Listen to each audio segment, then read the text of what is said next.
복 있는 사람이 됩시다. 은혜 받읍시다. 다 잘 될 것입니다. 다 지나갈 것입니다. 할렐루야. 2025년 성탄절이 됐습니다. 우리 흔히 성탄을 맞이하면서 여러 가지 많은 생각을 하겠지만 요즘은 교회보다는 구청이, 경찰서가 더 화려한 추리를 만들고 백화점을 온통 그냥 뒤집어 쓰고 세상이 이렇게 지금 바뀌어 있는데 우리 모두가 다 주님의 은혜 안에서 진정으로 주님을 맞이하는 성탄이 되기를 주 이름으로 축복합니다.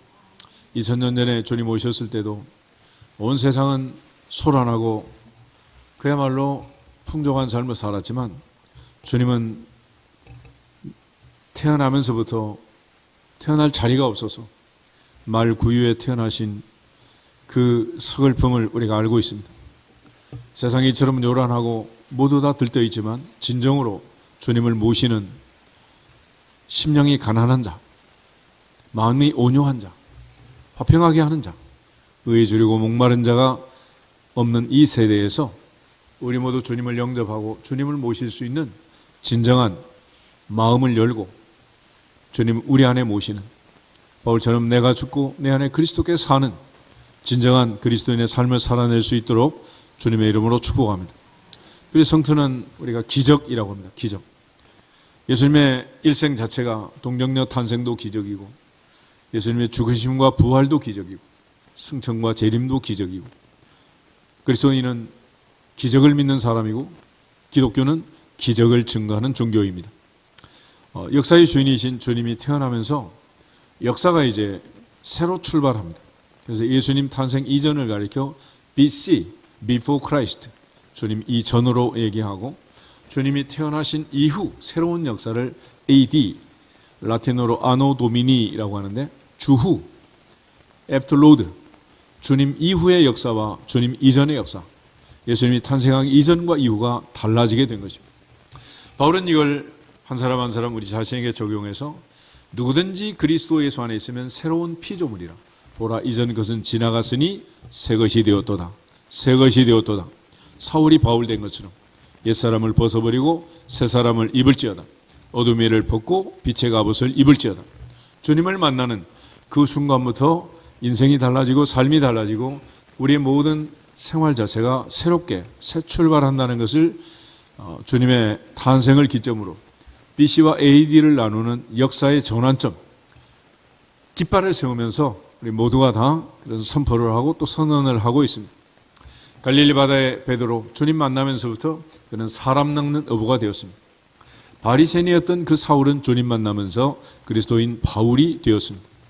우리 모두가 진정으로 주님을 만나고 2024년의 성탄절을 기점으로 다시 한번 새롭게 새 출발하는 은혜가 있기를 주 이름으로 축복합니다.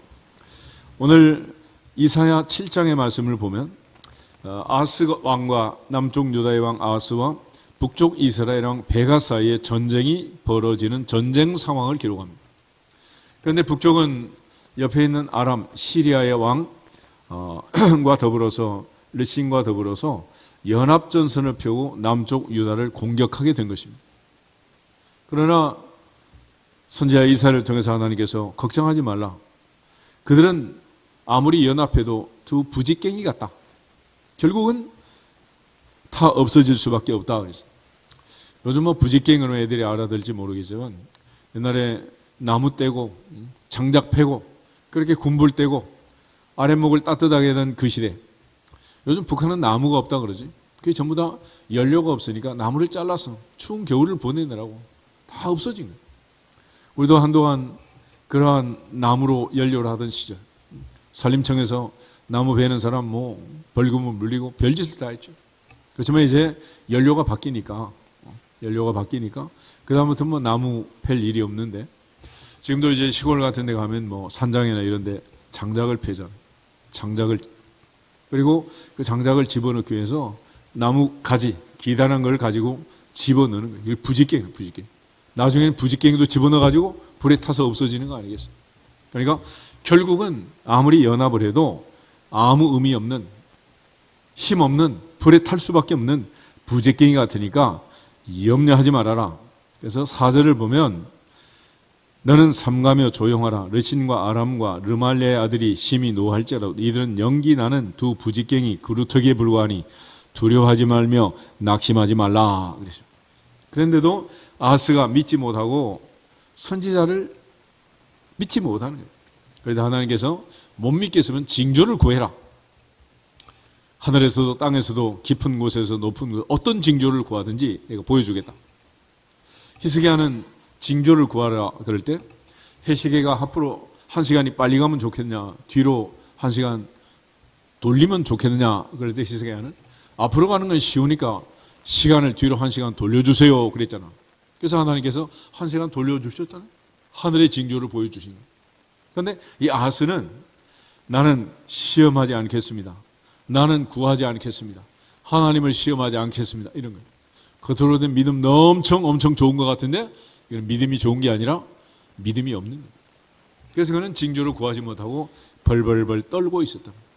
징조가 무슨 의미가 있겠습니까? 내가 죽게 생겼는데 지금. 기도하면 무슨 의미가 있습니까? 지금 나망하게 생겼는데. 이러면서 징조를 구하지 않은 거예요. 그럴 때 하나님께서 친히 주신 징조가 임마누엘이었습니다. 보라 처녀가 잉태하여 아들을 낳을 것이요 그의 이름을 임마누엘이라 하리라.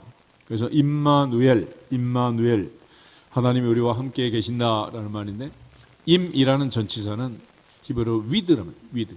임마누 그러면 우리와 함께 임마누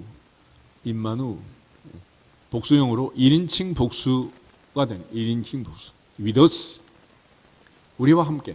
그리고 엘은 뭐예요? 하나님. 엘은 하나님. 그래서 하나님이 우리와 함께 God with us 라는 말입니다. 그래서 하나님께서 함께 하시면 하나님이 함께 하시면 어떤 전쟁도 이긴다 진다? 이긴다면. 심지어 하나님이 함께 하시면 처녀가 아이를 낳을 수 있는 기적이 일어난다 라는 것을 하나님이 증표로 보여주는 거예요. 다윗은 언제나 내가 사망의 음침한 골짜기를 다녀도 해가 두렵지 않다. 나는 승리를 확신한다. 왜냐하면 주께서 나와 함께 하심이라. 할렐루야. 그래서 하나님이 함께 한다는 증거로 주님이 이 땅에 오신 거예요. 요한복음 1장 14절 한번 찾아보겠습니다. 요한복음 1장 14절 사도 요한이 예수님의 탄생에 대해서 성육신에 대해서 말씀이 사람이 되어 하나님이 사람이 되어 오신 그 사건을 이렇게 표현하고 있습니다. 14절 말씀이 육신이 되어 우리 가운데 거하심에 우리가 그의 영광을 보니 아버지의 독생자의 영광이요 은혜와 진리가 충만하더라. 아멘. 말씀이 사람이 되었다. 말씀이 육체가 되었다.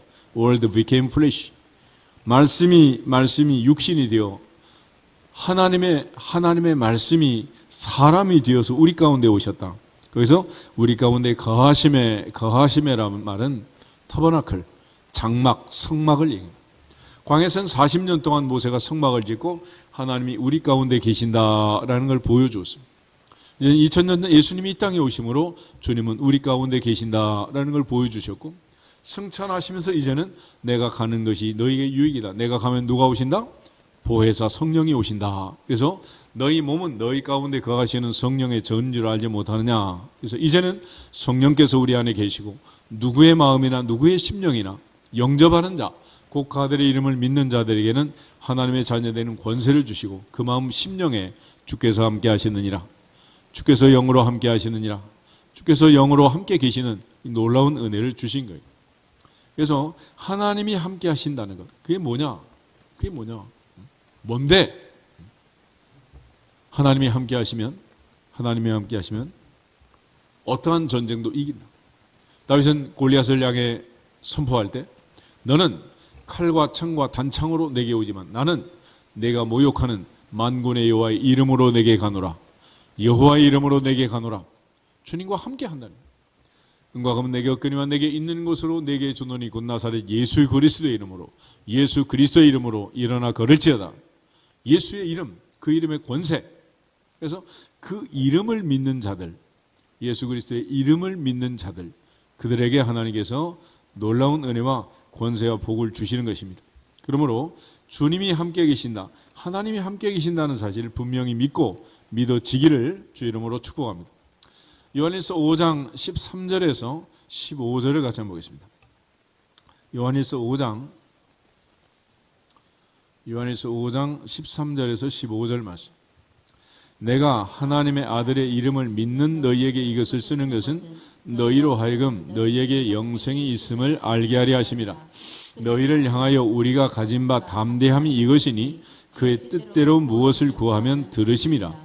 우리가 무엇이든지 구하는 바를 들으시는 줄을 안즉 우리가 그에게 구한 그것을 얻은 줄을 또한 아느니라. 아멘. 그리고 14절 15절 요절로 늘 외우잖아요. 그를 향하여 우리가 가진 바 담대함이 이것이다.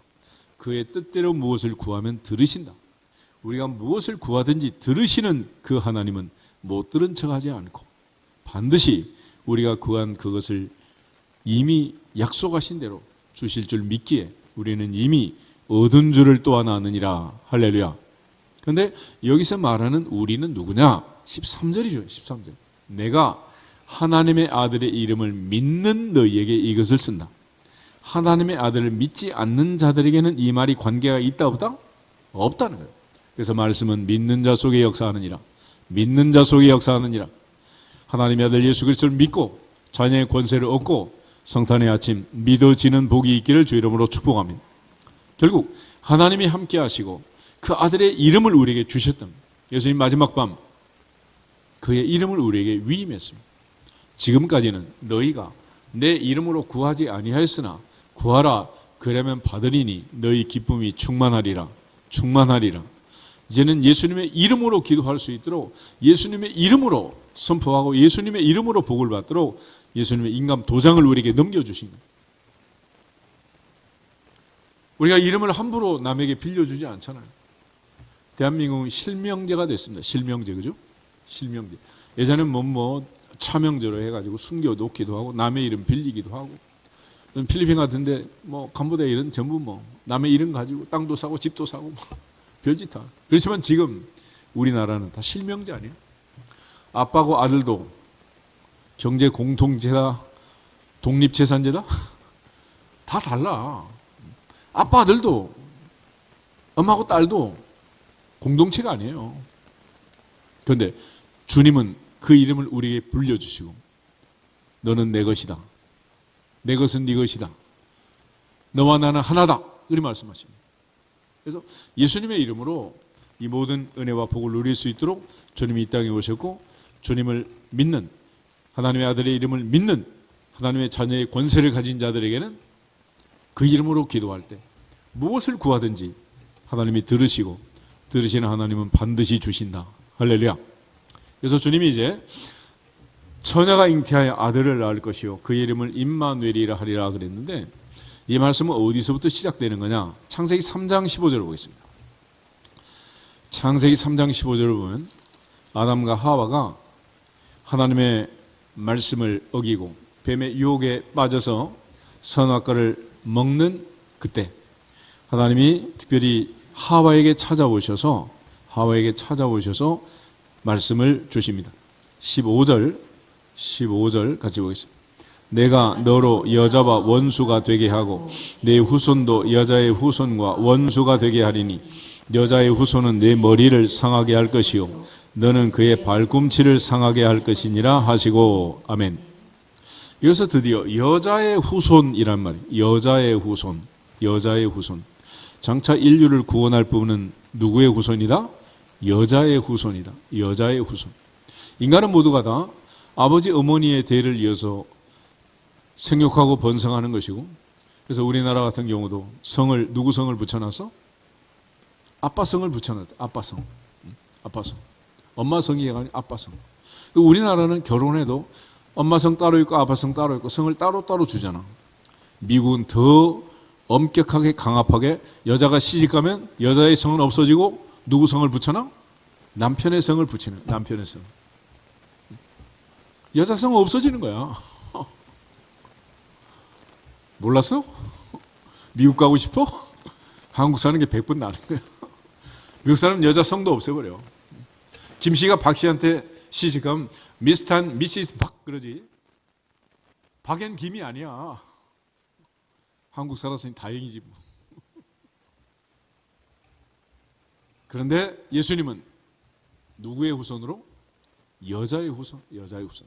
그래서 하나님께서 여자의 후손으로 오실 것을 말씀하신 거예요. 갈라디아서 4장 하나 보겠습니다. 갈라디아서 4장.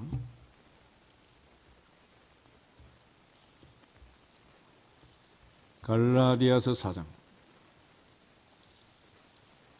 4절에서 7절을 보겠습니다. 4절.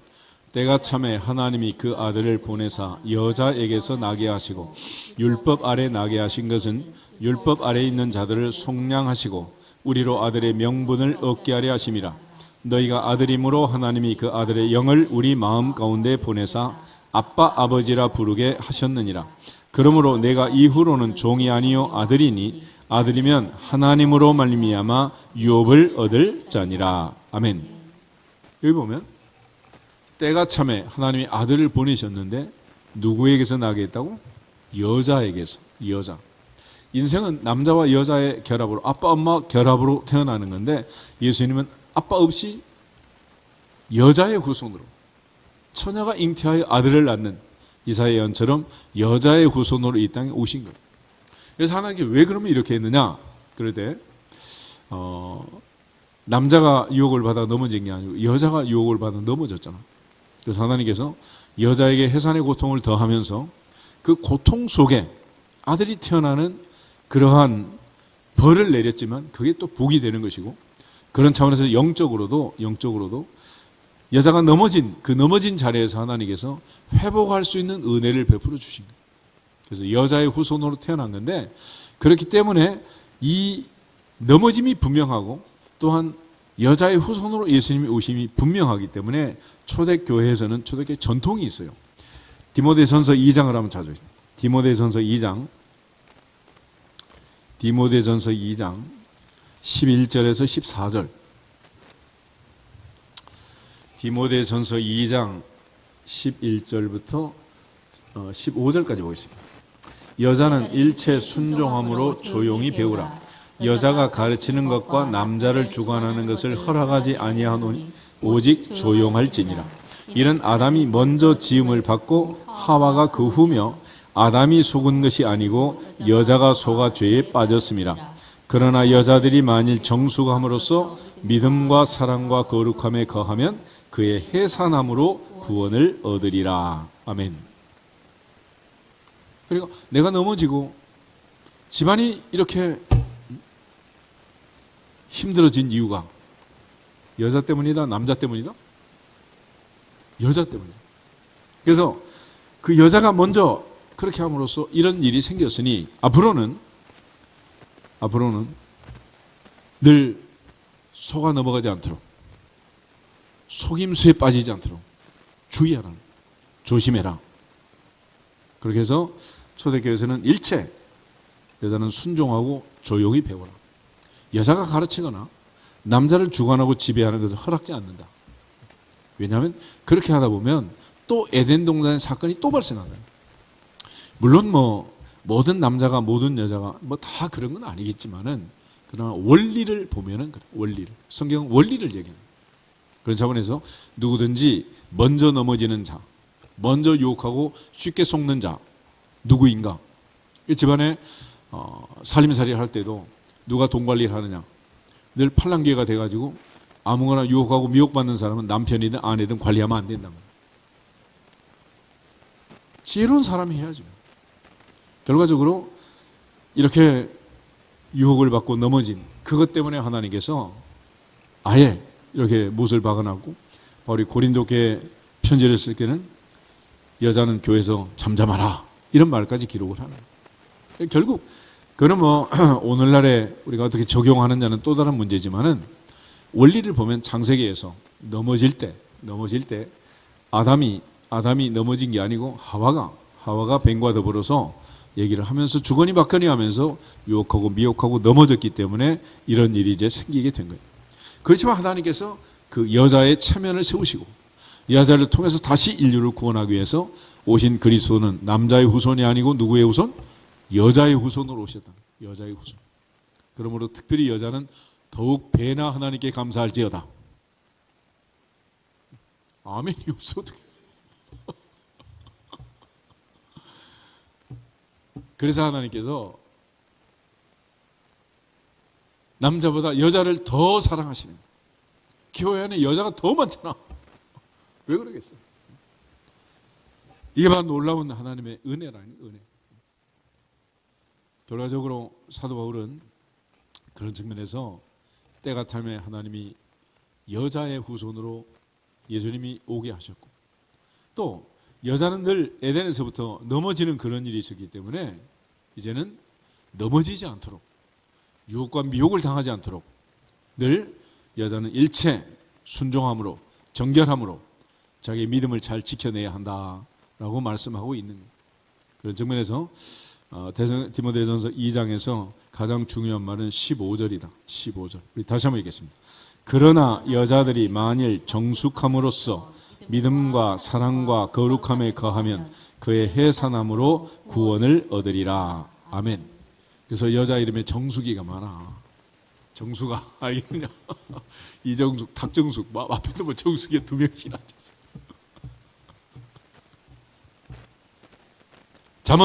자문은 지혜로운 아들, 현숙한 딸 그랬잖아. 성경이 하나님이 지어준 여자 이름은 정숙이, 현숙이 뭐 이런 거야. 근데 이게 전부 안정숙, 노정숙 그러면 되겠어 이게. 근데 이제 하나님께서 언약을 주실 때 언약은 중요한 두 가지 요소가 있어요. 창세기 12장을 한번 보겠습니다. 창세기 12장을 보시면 하나님께서 땅을 주시고 자손을 주세요. 1절부터 3절까지만 같이 보겠습니다. 여호와께서 아브라함에게 이르시되 너는 너의 고향과 친척과 아버지의 집을 떠나 내가 내게 보여줄 땅으로 가라. 내가 너로 큰 민족을 이루고 내게 복을 주어 내 이름을 장대하게 하리니 너는 복이 될지라. 너를 축복하는 자에게는 내가 복을 내리고 너를 저주하는 자에게는 내가 저주하리니 땅의 모든 족속이 너로 말미암아 복을 얻을 것이라 하신지라. 아멘.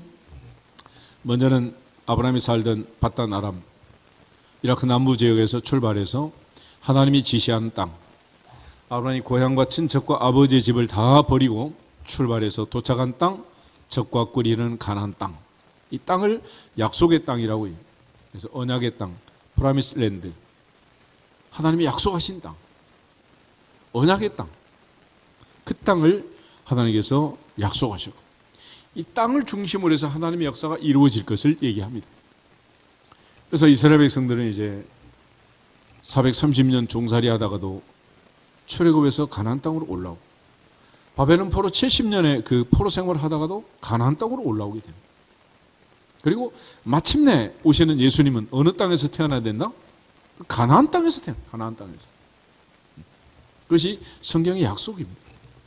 또 하나는 아브라함이 75세였지만 이때까지 아무 자식이 없었습니다.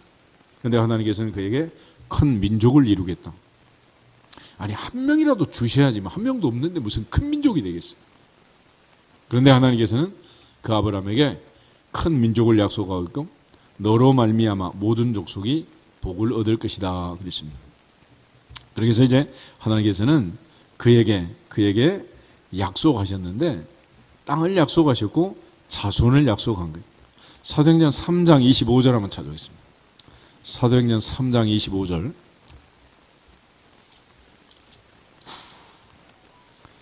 사도행전 3장 25절 한 절만 같이 읽겠습니다. 사도행전 3장 25절. 너희는 선지자들의 자손이요 또 하나님이 너희 조상과 더불어 세우신 언약의 자손이라. 아브라함에게 이르시기를 땅 위의 모든 족속이 너의 씨로 말미암아 복을 받으리라 하셨으니 하나님이 그 종을 세워 복 주시려고 너희에게 먼저 보내사 너희로 하여금 돌이켜 각각 그 악함을 버리게 하셨느니라. 아멘. 그러면 하나님께서 아브라함의 씨, 너의 씨, 땅 위의 모든 족속이 너로 말미암아 라는 말은 너의 씨로 말미암아 복을 받으리라 그랬다. 그러니까 창세기 12장에 모든 족속이 너로 말미암아 복을 받으리라 그랬는데 사도행 3장 25절에는 너로 말미암아는 너가 아니고 너의 씨로 말미암아. 그래서 주님은 아브라함의 씨, 아브라함의 자손으로 오신 것이고, 아브라함은 이스마엘을 잘 살기를 원했고 하나님 이스마엘이나 잘 살기를 원합니다. 그런데 하나님께서는 그 아브라함에게 이삭으로 말미암은 자가 너의 씨가 될 것이다 라고 말씀을 하시는 거예요. 그러니까 아브라함의 씨는 아무나 아브라함의 씨가 되는 게 아니고 이삭으로 말미암은 자가 아브라함의 씨가 된다. 할렐루야. 그래서 장차 이제 메시아가 오는데 여자의 후손은 어디서 오느냐? 태어나기는 하나님이 약속한 땅에서 태어나야 되고, 또 하나님께서 약속하신 언약의 씨로 이 땅에 와야 되는 것이고, 그 언약의 자손으로 오는 그 사람이 바로 메시아다라는 걸 강조하는 겁니다. 그래서 하나님이 약속한 여자의 후손, 아브라함의 씨, 이것들이 이루어지는 가장 중요한 두 가지의 예언이 동정녀 탄생과 베들레헴 탄생이라는 거예요. 그래서 하나님께서는 메시아를 보낼 때 베들레헴에서 태어나게 하신 거예요. 미가서 5장 2절을 보겠습니다. 미가서 구약성경, 미가서가 왜 중요하냐면 예수님의 탄생지를 우리에게 알려주는 거예요. 그리고 왜 하나님께서 미가에게 이런 말씀을 하셨느냐 그러면 미가는 선지자 이사야와 동시대의 선지자였습니다. 이사야는 왕족들을, 귀족들을 향해서 메시아 예언을 했고, 미가 선지자는 평민들, 백성들을 향해서 메시아 예언을 선포한 거예요. 미가서 5장 2절 우리 한 절만 보겠습니다. 베들레헴 에브라다야 너는 유다 족속 중에 작을지라도 이스라엘을 다스릴 자가 내게서 내게로 나올 것이라. 그의 근본은 상고의 영원에 있느니라. 아멘. 그래서 영원부터 존재하신 분, 태초에 말씀이 계셨고 그 말씀이 육신이 되어 오신 그분은 베들레헴에서 태어날 것이다. 이 베들레헴이라는 자리가 중요한 것은 베이트라는 말은 집이라는 뜻입니다. 레헴은 떡이야, 떡. 그러니까 떡집이라는 이름을 가진 게 이제 베들레헴인데, 예수님께서 오병이의 기적을 행하시면서 떡을 나눠주시면서 내가 바로 하늘에서 내려온 떡이다. 내가 떡이다. 생명의 떡이신 주님께서 떡집인 베들레헴에서 태어나셨고, 하나님이 약속한 약속의 땅 가나안, 그 중에도 가장 작은 산골 마을 베들레헴에서 예수님이 태어나신 거예요. 그리고 애굽으로 피신 갔다가 갈릴리 나사렛, 가장 변방에 있는 이방의 땅 갈릴리 나사렛에서 예수님이 성장 과정을 거쳤습니다. 태어나기는 말구에서 태어나시고 애굽으로 태어나자마자 피신을 갔다가 돌아올 때는 갈릴리에서 성장했기 때문에 많은 사람이, 특별히 나다나엘이 갈릴리에서는 선한 것이 날 수 없다. 나사렛에서는 선한 것이 날 수 없다. 하나님의 약속을 봐라. 하나님의 약속은 베들레헴에서 태어난 것이고 왕족으로 태어나는 거지 갈릴리 변방의 목수의 아들이 어떻게 그리스도가 될 수 있느냐. 그러면서 나다나엘이 믿지 않았어요. 왜냐하면 나다나엘은 성경을 잘 아는 사람이었기 때문에. 그러니까 성경 우리가 잘 보면 메시아는 첫째 베들레헴에서 태어나야 된다. 그래서 예수님께서 베들레헴에 태어나도록 하나님께서 특단의 조치를 취한 게 뭐냐면 로마 황제를 동원해서 베들레헴에서 태어나게 하셨는데, 누가복음 2장을 한번 찾아보세요. 누가복음 2장.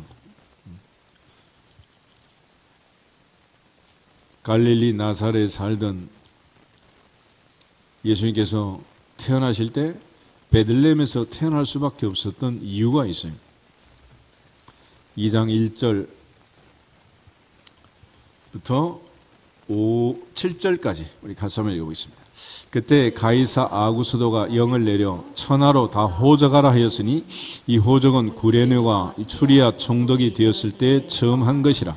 모든 사람이 호적하러 각각 고향으로 돌아가매 요셉도 다윗의 집 족속이므로 갈릴리 나사렛 동네에서 유대를 향하여 베들레헴이라 하는 다윗의 동네로 그 약혼한 마리아와 함께 호적하러 올라가니 마리아가 이미 잉태하였더라. 거기 있을 그때에 해산할 날이 차서 첫 아들을 낳아 강보로 싸서 구유에 뉘었으니 이는 여관에 있을 곳이 없음이러라. 아멘. 근데 동정녀 마리아가 약혼했던 요셉이란 사람이 바로 다윗의 자손이고 그의 고향이 베들레헴이었다. 베들레헴. 우리 룻기를 보면 바로 모압 여인 룻이 보아스를 만나서 오벳을 낳고 오벳이 이새를 낳고 이새가 다윗 왕을 낳았는데 그 동네가 바로 베들레헴이에요. 그래서 이 베들레헴에 가서 호적을 하도록 하나님께서 로마 황제를 동원해서 호적령을 내리고 그래서 그 호적령에 의해서 베들레헴을 요셉이 정원한 약혼자 마리아와 함께 찾게 되었고 바로 그곳에 가서 해산할 그때가 되었고 그래서 그곳에서 아이를 낳게 된 거예요. 그럼 미국 같은 데는 이제 미국 가서 태어나면 미국 시민권을 주잖아요. 출산 원정거리에서 뭐 한때 막 유행하고도 했는데 이 베들레헴에 가서 예수님은 태어나셨고 약속대로 약속의 땅에서 아브라함과 다윗의 자손으로 이 땅에 오시게 된 것입니다. 그러니까 예수님이 베들레헴에 태어났다는 그 자체가 그저 쉽게 이루어진 그 동네 살다가 그냥 그 동네에서 난 게 아니란 말이에요.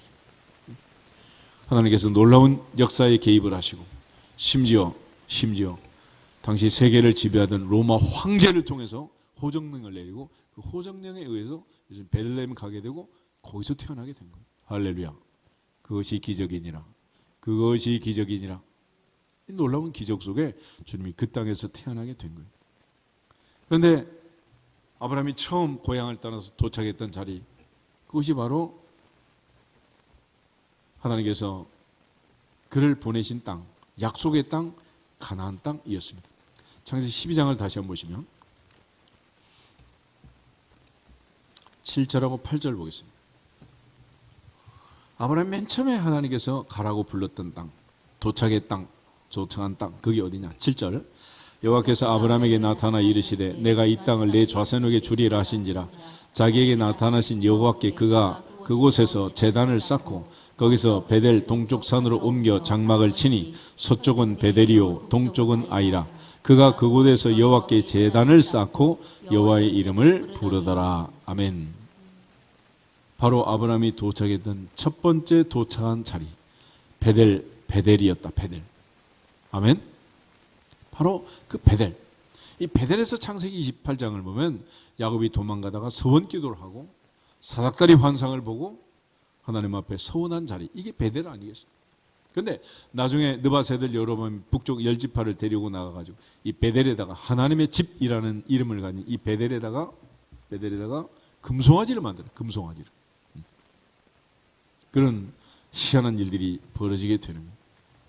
결과적으로 주님은 떡집이라는 이름을 가진 베들레헴에서 태어나시고 생명의 떡으로 우리에게 오셨고 미가 선지자는 바로 주님은 베들레헴에서 태어날 것을 약속한 것입니다. 궁극적으로 성경은 약속한 그대로 미가 선지의 예언대로 예수님은 베들레헴에서 오신 거예요. 그 다음에 이제 동정녀 탄생. 두 번째로 아브라함의 씨, 그 씨가 중요하다. 하나님께서 이스마엘을 잘라내고 이삭을 주셨습니다. 그리고 그 이삭으로 말미암은 자가 아브라함의 씨라고 약속하고 있는 거예요.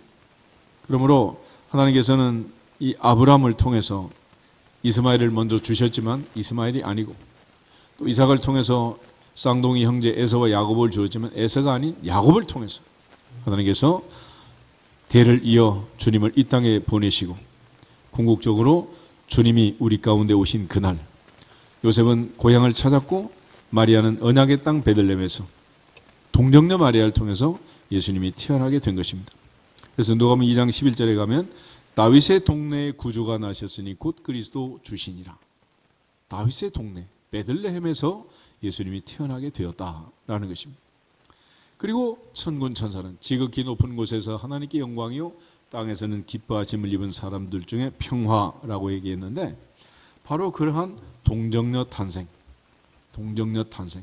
여기는 굉장한 신비, 미스테리가 들어있는데 왜냐하면 첫째는 당시의 법에 의하면 처녀가 애를 낳으면 오늘날도 마찬가지예요. 영광스러운 일이요, 숨겨야 되는 일이요? 이게 그렇게 자랑스러운 일이 아니잖아요. 그죠? 그런데 그 옛날에는 이게 만약 요셉이 고발을 하면 어떻게 되냐? 돌에 맞아 죽는 거예요.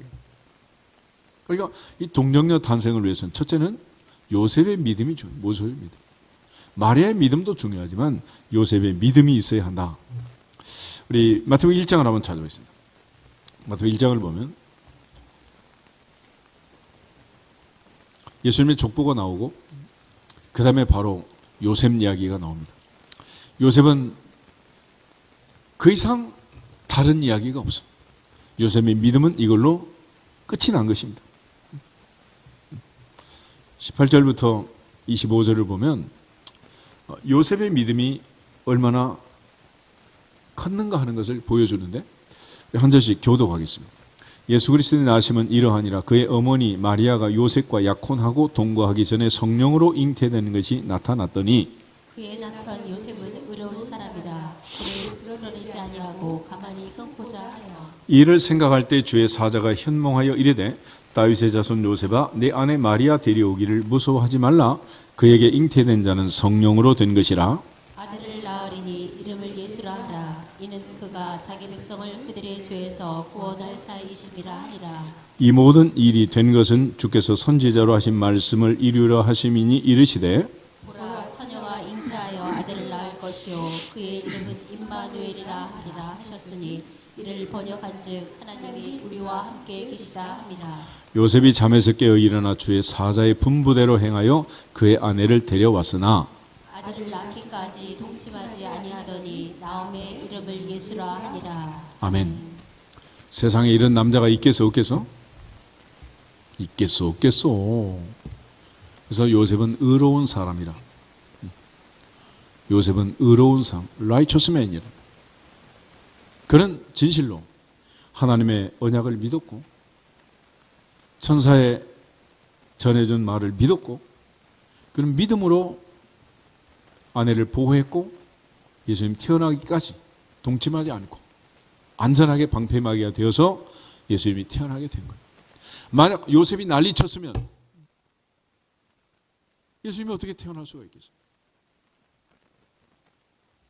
그래서 성탄절에 특별히 예수님의 동정녀 탄생에 마리아의 믿음도 중요하지만은 더 놀라운 것은 요셉의 믿음. 그 믿음이 중요합니다. 그러므로 우리 모두가 성탄을 맞이하면서 남편 된 자들은 요셉의 믿음을 본받아. 사랑은 허다한 죄를 덮는다 그랬죠. 주님이 다 덮어주신 그 은혜를 받은 자답게 우리 모두 하나님께 영광을 돌릴 수 있기를 주 이름으로 축복합니다. 동시에 이 요셉의 믿음만 가지고 되는 건 아니죠. 마리아의 믿음이 중요한 거 아니겠어요? 누가복음 1장 다시 보겠습니다. 누가복음 1장.